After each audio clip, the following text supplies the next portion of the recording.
Market Mantra. Market Mantra. Market Mantra. Market Mantra. Market Mantra.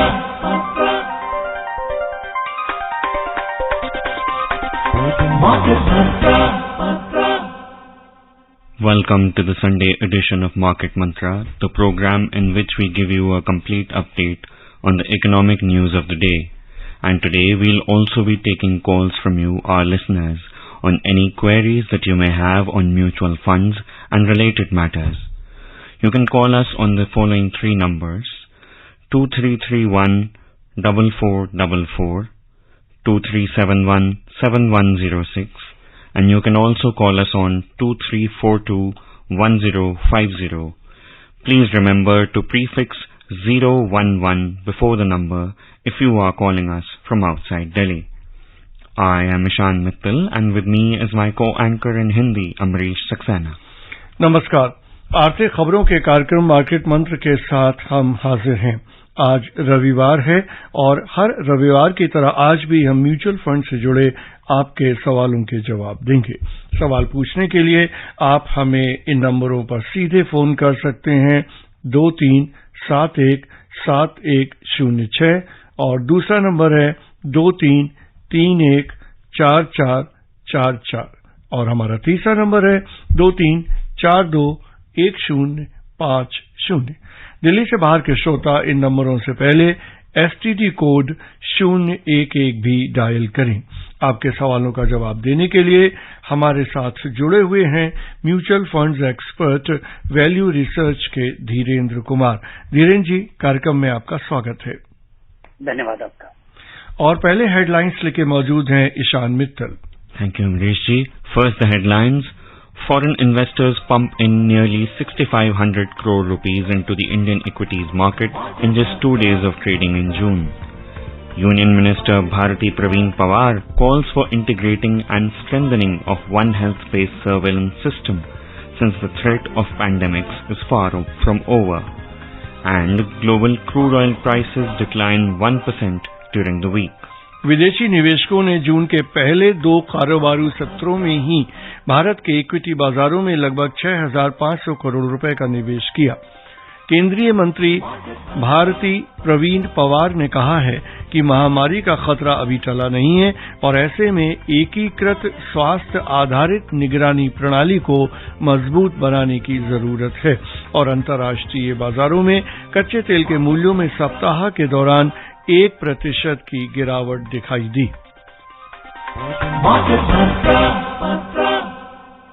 और आज की पहली खबर, विदेशी निवेशकों ने जून के पहले 2 कारोबारी सत्रों में ही भारत के इक्विटी बाजारों में लगभग 6,500 करोड़ रुपए का निवेश किया।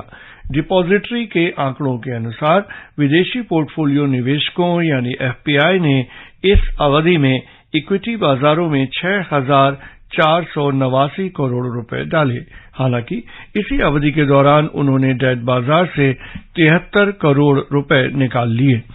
मई में विदेशी निवेशकों ने भारतीय इक्विटी में लगभग 44,000 करोड़ रुपए का निवेश किया था, जो कि पिछले 9 महीने का उच्चतम स्तर है। विदेशी निवेशकों ने मई में डेट बाजार में भी 3,276 करोड़ रुपए डाले थे। उन्होंने मार्च में कुल 7,936 करोड़ रुपए और अप्रैल में 11,630 करोड़ रुपए का निवेश किया था। And with that, we have our first caller, Ritu Sharma from Pune. Ritu ji, namaskar. Please ask your question. Yeah. Good evening, sir. I'm Ritu Sharma. I wanted to invest a sum of 15 lakhs for 5 years. Some safety and also some good return. Hello? Ji ji. Yeah. 15 lakh for 5 years. It's not long enough, but it's not even it's not short enough. In terms. So I would say that to approach it will be conservatively, and it also heavily depends on whether it is for a negotiable or a non-negotiable goal. Do you need all the money exactly after 5 years, or you need the money after 5 years gradually? say for example, if it is meant for your retirement, then you need that, or if it is going to be accumulation to your retirement, or if it's needed for your child's education, if it's getting into college, then you don't need all the money at one go. Maybe a quarter of all the money you need in the first year, second year. So it all depends on that. But assuming that, if this money has to be invested for 5 years conservatively, I would suggest you choose at least 2 aggressive hybrid funds. And anything to do with equity or anything to do with to be invested in equity to maximize your return, it should not be invested at one go. So spread this investment over the next 1 year. Even though the money is to be invested for 5 years, it should be spread over the next 1 year, which means that you have to invest 15 lakh rupees divided by 12 every month for next in 1 year. Ji. Thank you, sir. I also wanted to ask you that what are the other schemes that you would suggest people to invest in if they are, seasoned investors, if there are any new schemes in NFOs that are taking place? No, one should not be, this is not a great starting point that what is a good thing to invest. And the most important question to ask is what is the right thing right for you? And that will vary for every investor. Just as I was saying that, money needed after 5 years, and asking this hard question yourself that do you need all the money? Do you generally think that this money is for many, many years, but you would like to have the option to spend it for any big spending or any big acquisition after 5 years, things like that. So I would say that money for many years, consider equity. Investing in equity, don't invest at one go. Money for within 5 years, invest in conservative vehicles like, conservative debt fund or conservative hybrid fund. They are substantially fixed income fund, nominally into equity. And if any money is needed within next 3 years, then your option is only fixed income. Thank you, sir. Another query that we had was HDFC Mutual Fund had recently sent notice to investors informing them about the change of sponsors. What should investors do in such a case, if you could shed light on this? Yes. This is not a very meaningful information. It is a change. It is a legal change. The Standard Life was the original promoter. It was classified as a promoter. But HDFC in India, for all investors, it was known as HDFC Mutual Fund. HDFC, the Standard Life company, it's a British company. And now it is, it's a company which is owned by, there is a Aberdeen. There's an investment management group called Aberdeen, which held this. And they were primarily a financial investor for a couple of years. So, HDFC Standard Life no longer being a sponsor is not a very significant change in the configuration of HDFC AMC, and for a while it has not been very actively involved in running the day-to-day business. Maybe initial years it was involved and it was meaningful, so one can safely ignore this development. Thank you, sir.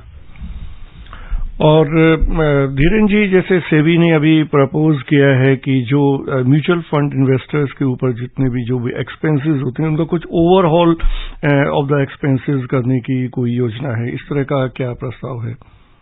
जी हाँ, एक बड़ा सा एक बहुत भारी भरकम discussion paper SEBI ने release किया है जिसमें बहुत सारी जानकारी है कि म्यूचुअल फंड के खर्चे कितने होते हैं, किस तरह से चार्ज किए जाते हैं, उसमें क्या सुधार करने की जरूरत है, उसमें क्या रिफॉर्म करने की जरूरत है, क्या बदलाव लाने से निवेशकों का इंटरेस्ट फंड कंपनी के इंटरेस्ट से अलाइन हो पाएगा या डिस्ट्रीब्यूटर को भी उसमें के इंटरेस्ट को अलाइन करने की कोशिश की गई है. तो मुझे लगता है कि ये उसमें बहुत सारे सवाल, इसके वजह से म्यूचुअल फंड बेहतर हो पाएंगे, म्यूचुअल फंड शायद कम खर्चीले भी हो पाएंगे और म्यूचुअल फंड और ज्यादा ट्रांसपेरेंट हो पाएंगे. अभी भी म्यूचुअल फंड मुझे लगता है कि सब काफी ट्रांसपेरेंट है और अगर ये जिन चीजों की चर्चा की हुई है इस पेपर में, अगर इसमें से आधे से ज्यादा चीज जो कि अगर लागू हो जाते हैं तो म्यूचुअल फंड मेरे ख्याल में भारतीय म्यूचुअल फंड दुनिया के सबसे बेहतरीन म्यूचुअल फंड माने जाएंगे। जी, इस बीच हमारे साथ ग्वालियर से हमारे श्रोता मोहन कुमार जुड़ चुके हैं। मोहन जी नमस्कार, बताइए क्या पूछना चाहते हैं। मार्केट मंत्रा टीम तथा धीरेन्द्र सर को नमस्कार। मेरा धीरेन्द्र सर से निवेदन है कि वे HDFC mid cap opportunity fund and HDFC small cap fund में इन्वेस्टमेंट के लिए लॉन्ग टर्म के लिए मार्गदर्शन करें। Thank you. ये दोनों अच्छे फंड हैं अपने अपने कैटेगरी में, लेकिन इनके लिए जो हेडविंड है कि ये दोनों एक ऐसे फंड कैटेगरी में बिलोंग करते हैं जहाँ पे बहुत बड़ा हो जाना एक डिसएडवांटेज हो जाता है। लेकिन इस डिसएडवांटेज के बावजूद भी HDFC mid cap opportunity fund का प्रदर्शन काफी जबरदस्त रहा है और वैसे ही स्मॉल कैप कर रहा है। और जैसे जैसे ये अच्छा करते रहेंगे वैसे वैसे ये हेडविंड और बड़ा होता जाएगा। ये बड़ा चैलेंजिंग हो गया अभी इन फंड का, जिस तरह से चलाया जाता था वैसा चलते रहना। तो मेरी सलाह होगी कि ये अच्छे फंड है, इसमें पैसा लगा हुआ है तो लगा रहे, लेकिन दूसरी अपॉर्चुनिटी देखते रहिए, क्योंकि जो small cap mid cap categories है इसमें आप निवेश करके आप भूल नहीं सकते, क्योंकि इन फंड में जो बदलाव आता है उस पे फंड मैनेजर काफी लाचार होता है, उसको वैसे ही चलाना होता है और अगर बहुत ज्यादा पैसा आ जाए तो चलाने में मुश्किलें आती हैं। तो अच्छे फंड है, फिलहाल इसमें पैसा लगा हुआ है तो लगा रहे। अभी मोमेंटम भी है बाजार में, लेकिन विकल्प आपको देखते रहना चाहिए। And we have our next caller, Jitendra from Jaipur. Jitendra ji, namaste. Please ask your question. हाँ सर, डेट फंड की क्या विशेषता है और डेट फंड का पैसा कहाँ पे लगता है? डेट फंड की विशेषता ये है कि आपका पैसा जब भी आप किसी डेट फंड में लगाते हैं तो ढेर सारे बॉन्ड्स में ये लग जाता है, डेट में लग जाता है, कंपनियों के डेट में, सरकारी भारत सरकार के बॉन्ड्स में। और इसकी विशेषता यही है कि आप जब पैसा लगाते हैं तो आपका पैसा, आप जब किसी बैंक में पैसा लगाते हैं, में डिपॉजिट करते हैं, तो अगर वो बैंक डूब जाए तो आपका पैसा फंस जाएगा। आप जब किसी बॉन्ड फंड में पैसा लगाते हैं तो आपका पैसा चूंकि 20, 30, 40 के बॉन्ड में पैसा लगा रहता है और अधिकतर पैसा अक्सर बॉन्ड फंड में सरकारी बॉन्ड लगा रहता है, जिसके की फंसने की आशंका मुझे नहीं लगती है। भारत में अगर सबसे सुरक्षित कोई चीज है तो वो गवर्नमेंट ऑफ इंडिया बॉन्ड है। तो आपका पैसा के अलावा जो डेट फंड का एक दूसरा फायदा है कि आप बहुत सारे ऐसे फंड खरीद पाते हैं इनडायरेक्टली म्यूचुअल फंड के जरिए, जो कि सीधे तौर पे खरीदना आपके लिए संभव नहीं है। तो हालांकि हाल फिलहाल इसकी शुरुआत हो गई है, लेकिन बहुत कम दिन पहले तक इसकी ये संभव भी नहीं था। अब आप RBI से सीधे तौर पे बॉन्ड भी खरीद सकते हैं। तो ये एक सुविधा है और अपनी इच्छा अनुसार जो जिस तरह का लिक्विडिटी डेट फंड आपको प्रोवाइड करते हैं ये भी काफी खास है, क्योंकि अगर आप जब भी आप डिपॉजिट करते हैं तो एक खास अवधि के लिए आपका पैसा उसमें लगता है। आप बॉन्ड फंड में पैसा लगाते हैं, डेट फंड में पैसा लगाते हैं, कभी भी लगाइए, कभी आप बता दें। तो ये लिक्विडिटी और डाइवर्सिफिकेशन ये फायदा है। एक बहुत बड़ी सुविधा थी, एक बहुत बड़ा फायदा था जो पिछले बजट में जो समाप्त कर दिया गया कि डेट फंड में लगाया हुआ पैसा उसमें आपको मिलने वाला जो रिटर्न था वो 3 साल तक होल्ड करने पे उसको कैपिटल गेन की तरह ट्रीट किया जाता था, जिससे कि बहुत कम, जो कि बहुत ही टैक्स इफिशिएंट था। क्योंकि अभी जो डेट फंड से आपको मिलने वाला रिटर्न है डिपॉजिट की तरह आपकी आमदनी में जोड़ दिया जाता है।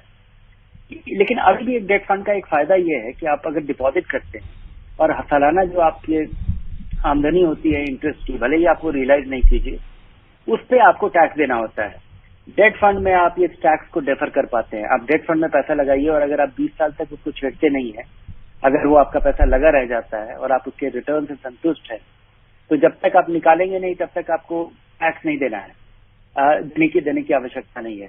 क्योंकि आप टैक्स तभी देंगे, टैक्स तभी आपको देना होगा जब आप ये गेन्स रियलाइज करेंगे। तो ये फायदे हैं और अभी भी मुझे लगता है कि एक बहुत बड़ा फायदा खत्म कर दिया गया है। उसके बावजूद डेट फंड एक अट्रैक्टिव ऑप्शन है बहुत सारे निवेशकों के लिए अपने discretionary fixed deposit, fixed income investment के लिए। जी, और मुंबई से हमारे श्रोता केशव जुड़ चुके हैं हमारे साथ। केशव जी नमस्कार, बताइए क्या पूछना चाहते हैं। गुड इवनिंग सर, मैं केशव मुंबई से बोल रहा हूँ सर। मेरे 2 फंड है, कैनरा रोबेको इमर्जिंग इक्विटी उसमें 3000 और कैनरा रोबेको हाइब्रिड फंड उसमें 2000। तो 5 साल हो चुके हैं, अच्छे खासे रिटर्न्स मिले हैं। इसमें मैं और ऐड करना चाहता हूँ और 5000 7000 ऐड करना चाहता हूँ। तो क्या ये पॉसिबल है कि ये इसमें ऐड कर सकते हैं कि अलग से मुझे शुरू करनी पड़ेगी? और दूसरा मेरा सवाल है कि एसबीआई में एक स्कीम है सर छोटी बच्ची के लिए, लिटिल चैम करके। तो परसों मैंने विजिट किया वहाँ पे, तो वो बोल रहे थे कि 1 लाख अगर आप हर साल उसमें इन्वेस्ट करते हो तो 5 साल के बाद 5 लाख का 7.5 लाख आपको मिल जाएगा। वो मार्केट लिंक स्कीम है, तो इसके बारे में मुझे थोड़ा गाइड करें। Thank you. ये आपका पहला सवाल कि आप पैसा जो और एसआईपी का रकम बढ़ाना चाहते हैं, आप बिल्कुल बढ़ाइए और इससे आप संतुष्ट हैं। ये अच्छे फंड है और इसी में ज्यादा इन्वेस्ट कीजिए। अनावश्यक अपने फंड का कोई नया फंड लेने की आपको जरूरत नहीं है। और ये जो आप लिटिल चाइल्ड की जो भी स्कीम है, मैं समझ नहीं पाया ये कौन सा स्कीम है। अगर ये कोई इंश्योरेंस कंपनी द्वारा प्रदान की जाने वाली है, तो एक तो आप निवेश के पहले मुझे लगता है कि आपको इंश्योरेंस लेना चाहिए, और बेहतरीन इंश्योरेंस टर्म इंश्योरेंस है। अब आप आकलन कीजिए कि आपकी अभी तक की इकट्ठा पूंजी क्या है, और अगर आप कल नहीं हुए तो आपके परिवार की कितनी पूंजी उनके लिए काफी होगी। और वो एक टर्म इंश्योरेंस जरूर लीजिए, क्योंकि और इसके अलावा किसी और इंश्योरेंस लिंक्ड स्कीम की आपको आवश्यकता नहीं, आमतौर पर किसी व्यक्ति को आवश्यकता नहीं है। और बच्ची अपनी बेटी के लिए जो बचा हुआ रकम है उस इंश्योरेंस टर्म इंश्योरेंस लेने के बाद वो आप ये जो इन्वेस्टमेंट कर रहे हैं उसमें आप इन्वेस्ट करते जाइए। आप इन 5 साल में 1.5 गुना करने के बजाय आपको अंदाजा हो ही गया होगा कि इक्विटी से जुड़ा हुआ निवेश सारे उतार चढ़ाव के बावजूद उससे काफी बेहतर रिटर्न दे पाता है। Thank you. And we have our next caller from Delhi, Yogesh. Yogesh ji, please ask your question. नमस्कार सर। सर मेरा सवाल ये है कि एनपीएस में, नेशनल पेंशन स्कीम में टायर 2 एक अकाउंट होता है, तो क्या हम टियर 2 अकाउंट को बैलेंस एडवांटेज फंड जैसे हम अगर कहीं लेते हैं तो उसका रिप्लेसमेंट माने क्या, या उसका एलोकेशन भी वैसे ही काम करता है? और सर एक था कि इक्विटी हाइब्रिड फंड और बैलेंस एडवांटेज फंड में क्या डिफरेंस होता है एलोकेशन वाइज? जी, जो एनपीएस का टियर 2 है उसमें आपके पास सुविधा है कि आप गवर्नमेंट बॉन्ड और कॉर्पोरेट बॉन्ड वाला प्लान कोई भी आप चुन सकते हैं। और उसको अगर और एक दूसरा फायदा जो टियर 2 का है कि आप एक प्लान से दूसरे प्लान में साल में 1-2 बार आप बदलाव ला सकते हैं। तो आप अगर रेगुलर बेसिस पे आप उसको रीबैलेंस करते हैं और उसमें सीधा पैसा लगाते हैं, तो मुझे लगता है कि वो बैलेंस्ड फंड की तरह यूज हो सकता है। लेकिन इसमें ये जो डिसीजन है ये आपको लेना है। और अगर ये पैसा अग्रेसिव हाइब्रिड फंड की तरह अगर आप 75% इक्विटी में लगाते हैं, 25% डेट में लगाते हैं और फिर आप इसको पीरियोडिकली खुद रीबैलेंस करते हैं, तो ये हो जाएगा।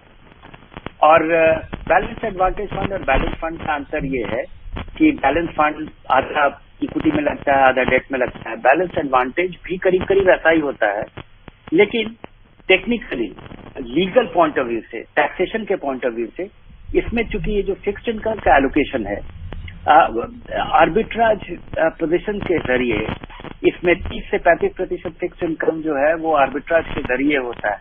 इस वजह से इसका ट्रीटमेंट इक्विटी फंड की तरह होता है, जो कि काफी कंसेशनल टैक्स ट्रीटमेंट है। बैलेंस एडवांटेज से मिलने वाला सारा रिटर्न आपके लिए आमतौर पे इक्विटी फंड की तरह हो जाता है, 10% लॉन्ग टर्म कैपिटल गेन। और बैलेंस फंड का ट्रीटमेंट आज के दिन जब ये टैक्स लॉज बदले हैं उसमें एक बड़ा डिसएडवांटेज हो गया है कि डेट की तरह ट्रीट होगा। जी, और इस बीच दिल्ली से हमारे श्रोता पी प्रजापति जी हमारे साथ जुड़ गए हैं। प्रजापति जी नमस्कार, बताइए क्या पूछना चाहते हैं? हेलो जी प्रजापति जी। नमस्कार जी। नमस्कार सर, मैं ये पूछना चाहता हूँ कि अगर न्यू फंड में जाना हो तो हमें क्या कैसे इन्वेस्ट करें, किसके थ्रू इन्वेस्ट करें, और ये मेजर फंड मैनेजर कौन होते हैं, इनकी क्या व्यवस्था होती है, क्या उनसे हम मिल सकते हैं, क्या उनसे हम राय ले सकते हैं, क्योंकि हमें पैसा लगाना है, हमें कितना मिनिमम और मैक्सिमम लगा सकते हैं, क्या हम 1 लाख रुपया 1 साल में लगा सकते हैं, 5 साल के 5 लाख हो जाए 1 लाख साल का? अगर आप आम तौर पे किसी भी निवेशक को नए फंड में पैसा नहीं लगाना चाहिए। अगर आपका सवाल ये है कि आप नए निवेशक हैं और आप निवेश की शुरुआत करना चाहते हैं तो आप क्या करें, किसे संपर्क करें? आपके पास 2-3 जरिया है। अगर आप खुद अध्ययन करके लगाना चाहते हैं तो निवेश करना काफी आसान हो गया है। चुनाव करने के लिए आपको मेहनत करनी पड़ेगी, और अगर ये करने में आप शुरुआत में सक्षम नहीं है तो किसी म्यूचुअल फंड एजेंट से संपर्क करें। ये आपको काफी ये आपको काफी यूजफुल जानकारी, यूजफुल गाइडेंस, हैंड होल्डिंग आपको प्रोवाइड करते हैं कि कहाँ कैसे शुरुआत करें, किसका चुनाव करें, क्या न करें। और ये किसी एक अच्छे म्यूचुअल फंड एजेंट से, म्यूचुअल फंड डिस्ट्रीब्यूटर से अगर आपका संपर्क हो पाता है तो ये आप एक अच्छा मदद डिराइव कर पाएंगे।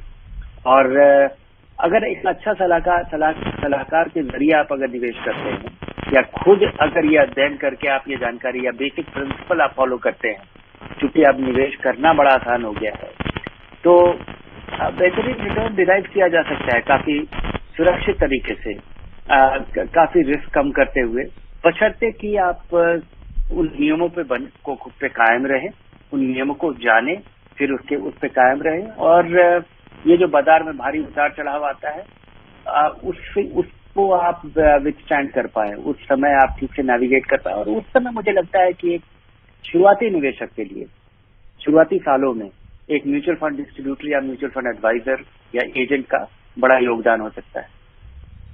Thank you, sir. We have our next caller, Rajiv Gupta from Kolkata. Rajiv ji, namaste. Please ask your question. जी नमस्कार, धीरेन्द्र जी को भी मेरा नमस्कार। अच्छा, मेरा प्रश्न ये था कि मैं 5 SIP चला रहा हूँ।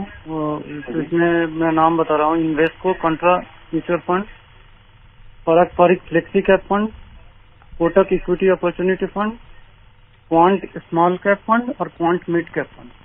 तो मेरा SIP ये ठीक है या फिर इसमें कुछ चेंजेस करना चाहिए? मैं मार्केट में पहले से ही इन्वेस्टेड हूँ। ये अच्छे फंड है, और क्वांट के फंड जो कि मुझे समझ में नहीं आते हैं, पर इनका रिटर्न बहुत बहुत अच्छा रहा है। और एक बड़े हिकअप केवल दिखा है, बाकी समय लेकिन मैं इन्हें सलाह नहीं देता हूं क्योंकि मुझे ये नहीं समझ में नहीं आता है। लेकिन अगर आप केवल अगर इसमें आपका छोटा सा रकम रखा है तो लगा हुआ है तो देखिए, तो इस पे बने रहिए। और आप अन्यथा बाकी जो 3 फंड है आपके वो काफी अच्छे हैं, उन्हें मुझे लगता है कि एक लंबे समय के निवेश के लिए उसमें अपना निवेश जारी रखना चाहिए। And now we move on to our next news item. Union Minister of State for Health and Family Welfare, Bharti Praveen Pawar, called for integrating and strengthening One Health-based surveillance system, since the threat of pandemics is far from over. She was addressing the inaugural session of 3rd G20 Health Working Group meeting in Hyderabad today. The minister said that the concept of One Health promotes the decompartmentalization of human, animal and ecosystem health for the more efficient and sustainable governance of complex health issues to stem the spike of COVID-like pandemic. Underlining the importance of global collaboration and partnerships, she stated that the partnership we share as G20 members is vital and facilitates in building trust, sharing knowledge, creating networks and working together to achieve meaningful impact and results.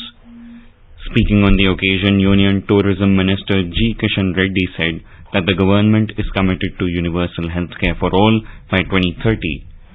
He added that there cannot be a better platform than the G20 to support, harness and facilitate the power of universal healthcare to build a healthy and motivated world. और चलते हैं एक हमारे जो श्रोता हैं बड़ोदरा से कवि, उनका सवाल लेते हैं। कवि जी नमस्कार, बताइए क्या पूछना चाहते हैं?